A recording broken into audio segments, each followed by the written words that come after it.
শনিবার বিশ্বভারতীর পাঠভবনের পড়ুয়ারা উপস্থাপিত করল বসন্তের আবাহন অনুষ্ঠান।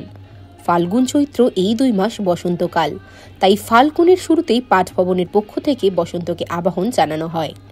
শান্তিনিকেতনে দোলের দিন বসন্ত উৎসব অত্যন্ত গুরুত্বপূর্ণ। সেদিন দূর দূরান্ত থেকে কয়েক লক্ষ পর্যটক শান্তিনিকেতনে এসে উপস্থিত হন। কিন্তু সেই উৎসবে মূলত বিশ্বভারতীর সঙ্গীত ভবনের পড়ুয়ারা অংশ নেন। পাঠভবনের কচিকাঁচা পড়ুয়াদের সেই বসন্ত উৎসবে তেমনভাবে সক্রিয় অংশগ্রহণ থাকে না। তাই পাঠভবনের পড়ুয়াদের নিয়ে বসন্ত উৎসবের এই রূপ বসন্তের আবাহন। এটা আম্রকুঞ্জে হয় আর এত ভালো লাগে, এটা সবাই আমরা একসাথে এত আনন্দ করে এটা করি। এটার জন্য একটা চারিদিকে সাজো সাজো রব, বসন্তকে আহ্বান করার জন্য এই আম্রকুঞ্জটা পুরো সেজে ওঠে। বসন্তের যে ঋতু উৎসব আহ্বান, এটা দিয়ে শুরু হলো আমাদের বলা যেতে পারে বসন্ত বন্দনা।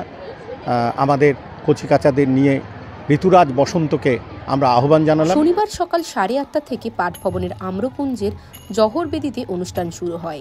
বসন্ত উৎসবে যে সমস্ত নৃত্য ও সঙ্গীত পরিবেশিত হয়, এদিন সেই সমস্ত গানের মধ্যে দিয়েই বসন্তের আবাহন করল পাঠভবনের ছোট থেকে বড় সমস্ত শ্রেণীর পড়ুয়ারা। এদিনের অনুষ্ঠানে আড়ম্বর কম থাকলেও পড়ুয়াদের মধ্যে উৎসাহ উদ্দীপনার কোনো খামতি ছিল না। জহরবেদি ফুল দিয়ে সাজানো, তাতে আলপনা আঁকা সহ অন্যান্য কাজ পড়ুয়ারা নিজেরাই করে থাকে। Bureau report, আজকাল.in।